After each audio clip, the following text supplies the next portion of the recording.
Today on the Cinematic Sound Radio Podcast.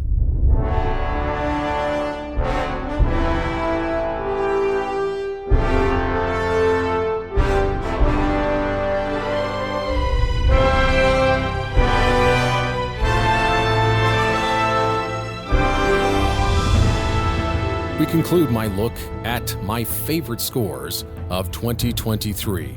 On today's program, you'll hear music from such composers as George Fenton, Anthony Willis, Gordy Haab, Evan Call, and Naoki Sato. My name is Erik Woods, and thank you very much for joining me here on the Cinematic Sound Radio Podcast, which begins now.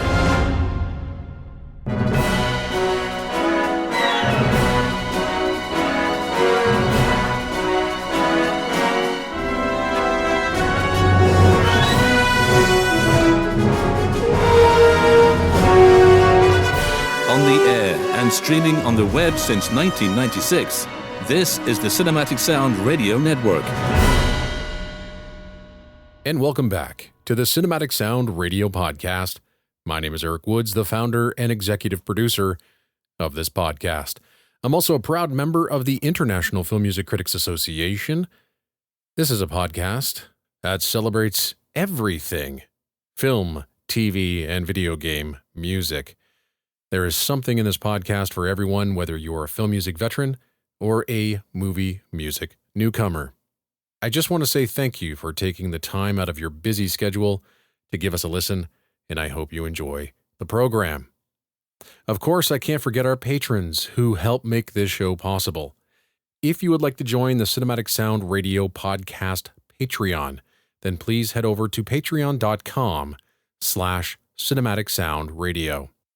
Now, if you haven't listened to part 1 or 2 of this series, then I highly recommend you do that first. And with that, enjoy the commentary and the music in this final part of my favorite scores of 2023. Up first today, music from a documentary series, the best scored documentary series of the year, Wild Isles, with music by George Fenton. This is a BBC television series that takes viewers on an extraordinary journey across diverse landscapes and wildlife of the British Isles. It's narrated by Sir David Attenborough. The series showcases the natural beauty and ecological richness of the region, all captured with stunning cinematography. Each episode delves into a different habitat, from the rugged coastlines to the lush woodlands, highlighting the unique species that inhabit these environments. George Fenton is a renowned composer whose impressive career spans film, television, and theater. He has crafted scores for numerous acclaimed films, including Gandhi, Cry Freedom, and Dangerous Liaisons, earning multiple awards and nominations along the way. Fenton's first BBC documentary score was The Trials of Life in 1984, marking the beginning of his enduring relationship with nature documentaries.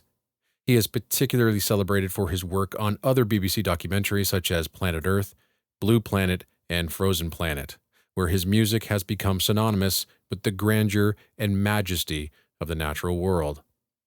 Fenton's score for Wild Isles, which is 3 hours long, is a lush orchestral score with a dash of electronics that is both lyrical and expressive. The music beautifully complements the visual splendor of the series with sweeping melodies and rich harmonies that invoke the wonder and serenity of the natural landscapes. A standout feature of this score is its warm main theme, heard at the top of each and every new episode of the series. The score ranks among the best BBC documentary scores of all time, showcasing George Fenton's exceptional ability to create music that is both powerful and poignant. It's wonderful to hear Fenton writing this type of music again, and his compositions continue to elevate the visual narratives and leaving a lasting impact on the audience. Here now, music from the BBC television documentary, Wild Isles, with music composed by George Fenton.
Music from the BBC documentary series Wild Isles, with music composed by George Fenton, and the original soundtrack recording is available on Shogun Music.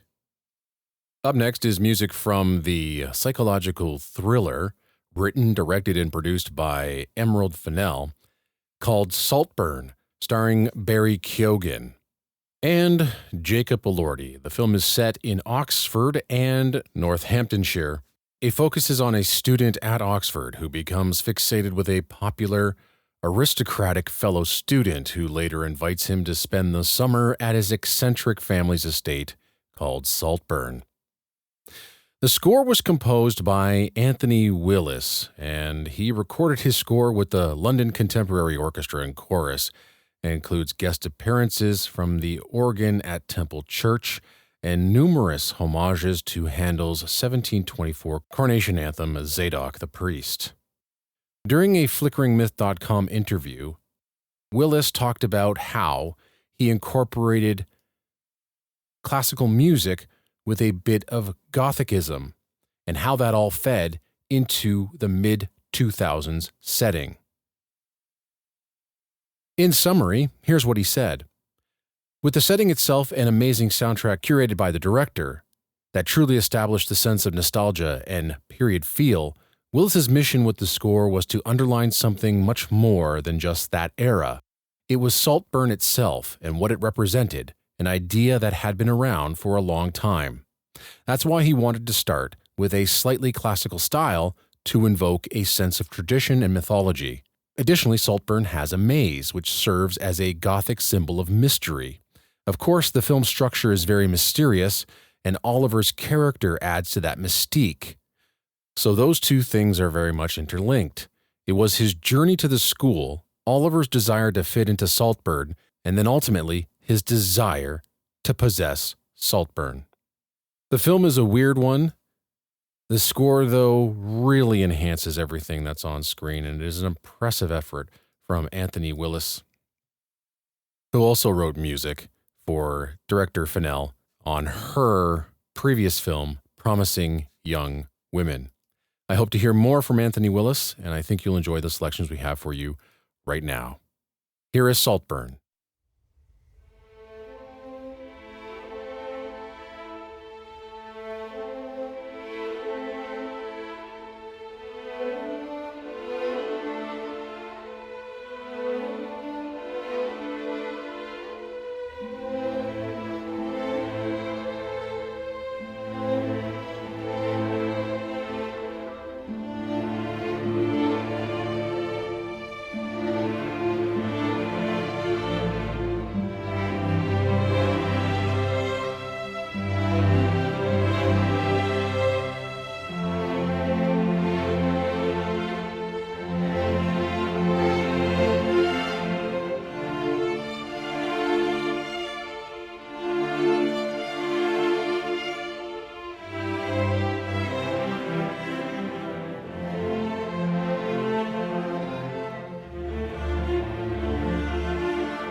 Music from the original motion picture soundtrack to Saltburn, with original score composed by Anthony Willis, and the original soundtrack recording is available on Polydor Music. You're listening to the Flagship Show on the Cinematic Sound Radio Network with your host, Erik Woods. Welcome back to the program. Up next, music from Creation of the Gods 1, Kingdom of Storms, with music by Gordy Haab. Creation of the Gods 1, Kingdom of the Storms is a 2023 Chinese epic fantasy film directed by Wu Shan. It is the first film in the Creation of the Gods trilogy adapted from the 16th century fantasy novel Investiture of the Gods, written by the Ming Dynasty author Xu Zhongling. The film was released in China in July of 2023. The score was composed by the incredibly talented Gordy Haab, and sure, he might be better known for his video game music, especially his contribution to Star Wars video games, where his music has received widespread acclaim anytime a new Star Wars video project is released with his name on it. And if you want evidence of that, go back to part 2 of this series and listen to Jedi Survivor. But in the past few years, Gordy Haab has been dabbling in the film world, mostly overseas in China. In 2021, he recorded an incredible score for My Country, My Parents, which was one of my favorites of that year. And after writing 1.5 million notes for the latest Star Wars game, not an exact figure, by the way, but I'm sure I'm close, he wrote this colossal work for this Chinese film. John Broxton at Movie Music UK said it best in his review of this score, and I quote, "This score is an absolute epic, a full-scale, full-throttled, sweeping melodrama interspersed with rousing action music and a great deal of appropriate Chinese ethnic music accompanying the large Western orchestra. This is the kind of score you don't get in Western cinema very much anymore. A score with all the emotions dialed up to the max, which isn't afraid to present prominent, memorable themes and simply revels in the enormous scale and scope of the whole thing." End quote. This is an incredible score, and I hope that Gordy Haab will write the score for the other 2 films in this trilogy. This is Creation of the Gods 1, Kingdom of Storms, music composed by Gordy Haab.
Music from the original motion picture soundtrack to Creation of the Gods 1, Kingdom of Storms, with music composed by Gordy Haab, and the original soundtrack recording is available on Hangzhou Yunia Yang Niao Culture Media Company. Up next is music from Gold Kingdom and Water Kingdom. Now, Gold Kingdom and Water Kingdom is a Japanese manga series written and illustrated by Naoki Sato and was serialized in magazines from 2014 to 2016. Now, an anime film adaptation of the manga was announced in June of 2022. It was produced by Madhouse and directed by Kotano Watanabe. The film made its world premiere at Animation is Film Festival in Los Angeles in October 2022. However, it received its theatrical premiere in January of 2023, making it eligible for this year's review. The story of the manga is actually quite an interesting one. It tells the tale of two kingdoms, one rich in gold and the other rich in water, and they share a border, and the two nations are always fighting until an agreement is struck where the most beautiful girl in the Gold Kingdom would marry the smartest man in the Water Kingdom, binding the two nations together. However, both sides try to renege on the deal by sending animals instead. Sarah, a low-level princess, is selected to wed the man from the Water Kingdom, but is sent a puppy in place of the groom. Meanwhile, the candidate from the Water Kingdom is saddled with a kitten. So when Sarah and the prince meet, they decide that in order to stop a war between their countries, they'll pretend to be in love. The score was composed by Evan Call. And if you're familiar with his work, last year we showcased the 13 Lords of Shogun on this program. And so the score for this film, it's like taking a magical journey through a world of orchestral wonder and thematic richness. Right from the get-go with the opening track, Tale of Two Kingdoms, you're hit with this lush, grandiose sound that just screams adventure and excitement. And what's great is how Call blends traditional Western orchestration with Japanese instruments, giving the whole score this really unique flavor. Now, what I found really interesting about the score is how it's built around two major main themes. They're like the heartbeats of the entire score, popping up at all the right moments to tug on your heartstrings and get your adrenaline pumping. I mean, whether it's a thrilling action sequence or a tear-jerking moment, Call's music really hits you right in the feels. And let me tell you, the score is truly unforgettable. Those melodies stick with you long after the movie's over. It's the kind of music that really makes you feel like you're part of the adventure. So if you're into classic fantasy films and big orchestral scores, do yourself a favor and give Gold Kingdom and Water Kingdom a listen. Evan Call absolutely nailed it with this score. And now, music from Gold Kingdom and Water Kingdom with original score composed by Evan Call.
Music from the original motion picture soundtrack to Gold Kingdom and Water Kingdom with music by Evan Call.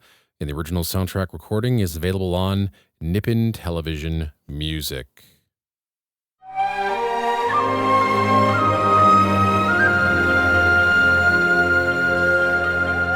You're listening to the Flagship Show on the Cinematic Sound Radio Network with your host, Erik Woods.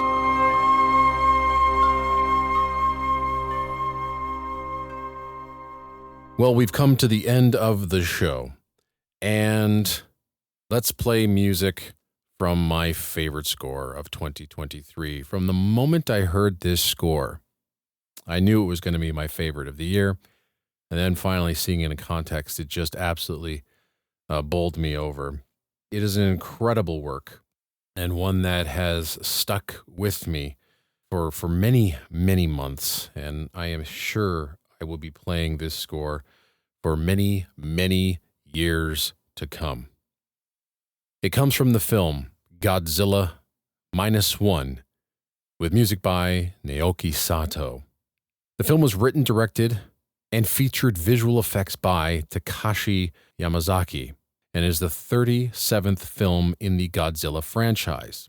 The film grossed almost $120 million worldwide, with an estimated budget of, and check this out, between $10 and $15 million, becoming the third highest grossing Japanese film of 2023 and surpassing Shin Godzilla as the most successful Japanese Godzilla film of all time.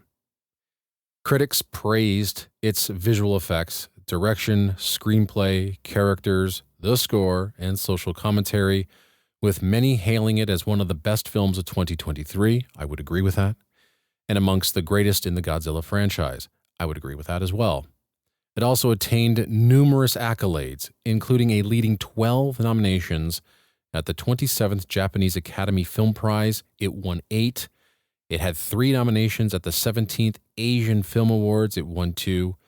And as much as I don't like talking about the Academy Awards here on this show anymore, it did take home the best visual effects at the 96th Academy Awards. It's an extraordinary film, and it goes to show that you do not need to spend hundreds of millions of dollars on a film for it to be a critical and blockbuster hit. The story and the characters matter in special effects films. It is not about only the special effects, although if you can nail those in a film like this, again, I think this film is absolutely first rate.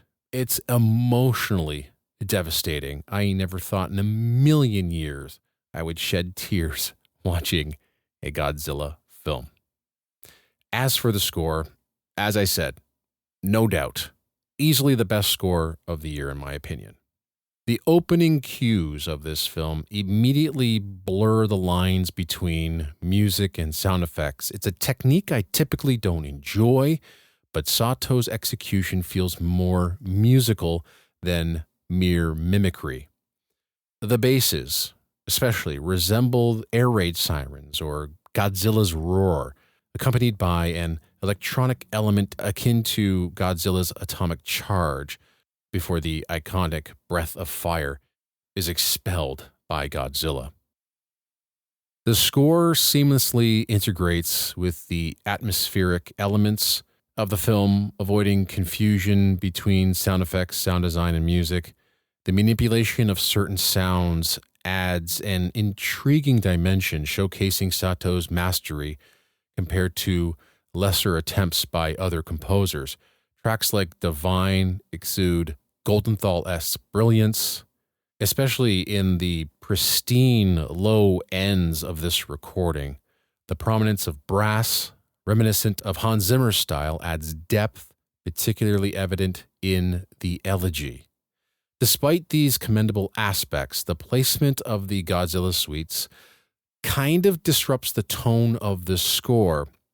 It feels a bit out of place in this score's dark, foreboding, and deeply emotional atmosphere. However, that was my opinion by listening to the score alone. Once I heard these 3 needle drops, or not needle drops because they were newly recorded, callbacks to the original Godzilla theme. The first time I heard it, it really didn't work. I thought it was out of place, but then I heard it the second time, and it really, really worked, surprisingly. And then when it played over the end credits, it was absolutely fantastic. So I take back my original comments about the usage of the original Godzilla themes by Akira Ifukube. Now, there's also something about this score that resonates with the unsettling and conflicting emotions of Bobby Kurlick's brilliant score to Midsummer. And if you've heard that score, you might have an idea of what I'm talking about. There are portions in that score where your emotions are being kind of toyed with. You don't know whether you're feeling joy or empathy or excitement or tragedy. They're all kind of colliding together at the exact same time, but not creating any sort of musical chaos, but working together to extrude those emotions from you. And it's just a really bizarre feeling. So go back to Midsummer and listen to that finale cue, and you'll kind of have an idea what I'm talking about. Other cues like Pain is heartbreaking in its simplicity, while John Adams' influences are palpable in the brilliant cue Resolution. Actually, nothing can really prepare your emotions for the 1-2 punch of Pain and Resolution, especially listening to it on its own and then in the film. It's just absolutely devastating. They hit hard, leaving you reeling. Naoki Sato has always been a favorite of mine, with numerous incredible scores to his name, like Battleship Yamato, Heroic Age, Masquerade Hotel, Morabitu, Guardian of the Spirit, Priceless, etc. But this one stands out as one of his best, and that's saying something because this guy writes masterpiece after masterpiece. And Godzilla Minus One is definitely a testament to his talent and versatility as a composer. And I really hope you enjoy this score as much as I do, and I highly recommend you check out the film. I'm pretty sure it's available on streaming right now. If you can find it, go watch it, turn up the volume, and it will absolutely knock you over. When I saw it, and I heard so many great things about it, I really wasn't prepared for the emotional journey that I would go on with this film, and I cannot wait to see it again. So here now, music from Godzilla Minus One with music composed by Naoki Sato. And as the end of our look at my favorite scores of 2023, I really hope you enjoyed this show. And if I missed some scores, please let me know, whether it's in the comments section on our website, or you can email me at cinematicsound@yahoo.com. Again, thank you very much for taking the time out of your busy day to listen to this show. It really means the world to me. And wherever you are in this world, please take care of yourself, and happy listening.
Thank you for listening to the Cinematic Sound Radio Podcast.